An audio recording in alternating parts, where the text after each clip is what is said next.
জমি চাষ করি, তবে একটু বড় কৃষকারী। আপনারা আসেননি কৃষক ভাইয়ের হাত তোলা দেন একটু। ধন্যবাদ আপনাদেরকে। যে কথাটি বলি বক্তৃতা না, আজকে বক্তৃতা দিচ্ছি না, যা ঘটবে আগামী দিনে তাই বলছি। এই কৃষক কার্ডের মাধ্যমে আমরা ফসল উৎপাদন করি, আপনি ফসল উৎপাদন করেন, আগামী কয়েকদিনের ভিতরে গম উৎপাদিত হবে।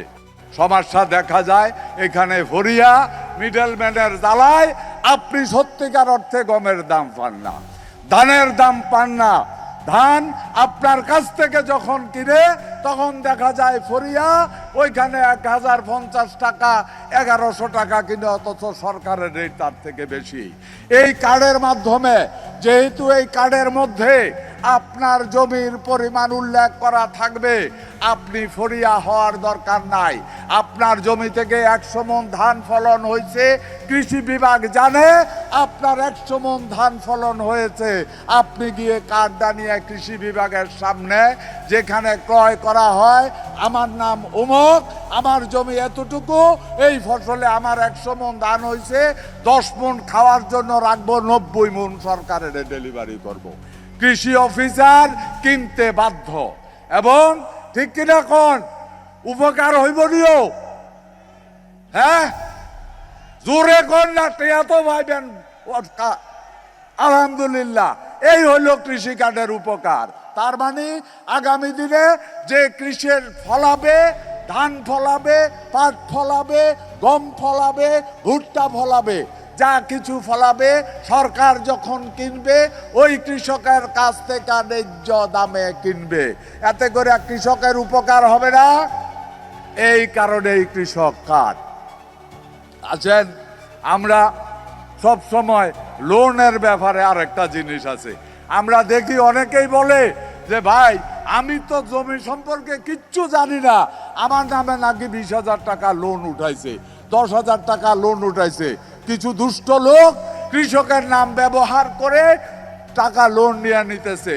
এবারে এই জালিয়াতি লোন আর আগামী দিনে তোলা সম্ভব হবে না। আপনারা খুশি?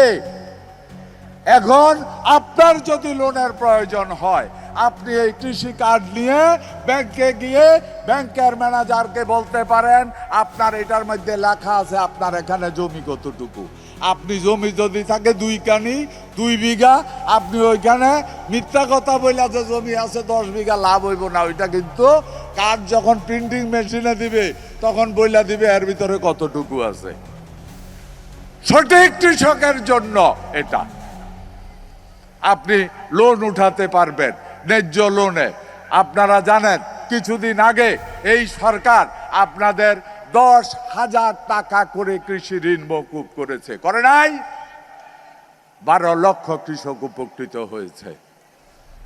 এই সরকার, মাননীয় প্রধানমন্ত্রী মনে প্রাণে বিশ্বাস করে একই কথা বারবার উচ্চারণ করছি, 70% মানুষ কৃষির সাথে জড়িত। এদেশের আবহাওয়া 12 মাস কৃষি পণ্য উৎপাদন করার জন্য উপযোগী।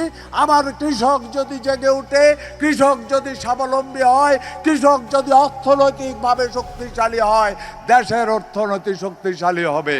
এই হলো মাননীয় প্রধানমন্ত্রীর চিন্তা আপনাদের জন্য, আমাদের জন্য। আমাকে মাননীয় প্রধানমন্ত্রী আপনাদের কৃষিমন্ত্রী হিসাবে দায়িত্ব দিয়েছে। আমি চিন্তা করলাম উনি বুঝলো কেমনে আমি যে কৃষক।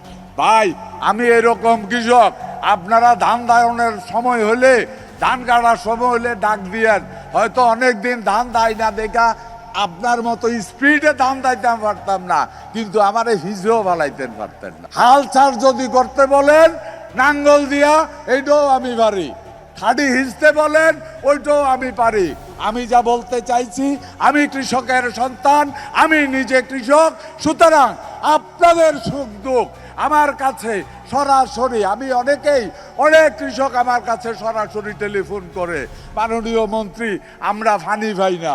আমি কিন্তু সাথে সাথে ব্যবস্থা করেছি। ডিজেলে প্রবলেম দেখা দিচ্ছে, আমরা আগামী 1 বছরের মধ্যে সারা বাংলাদেশের যত ডিজেল ইঞ্জিন আছে শ্যালো টিউবওয়েলের, ওইগুলি আমার কৃষি মন্ত্রণালয়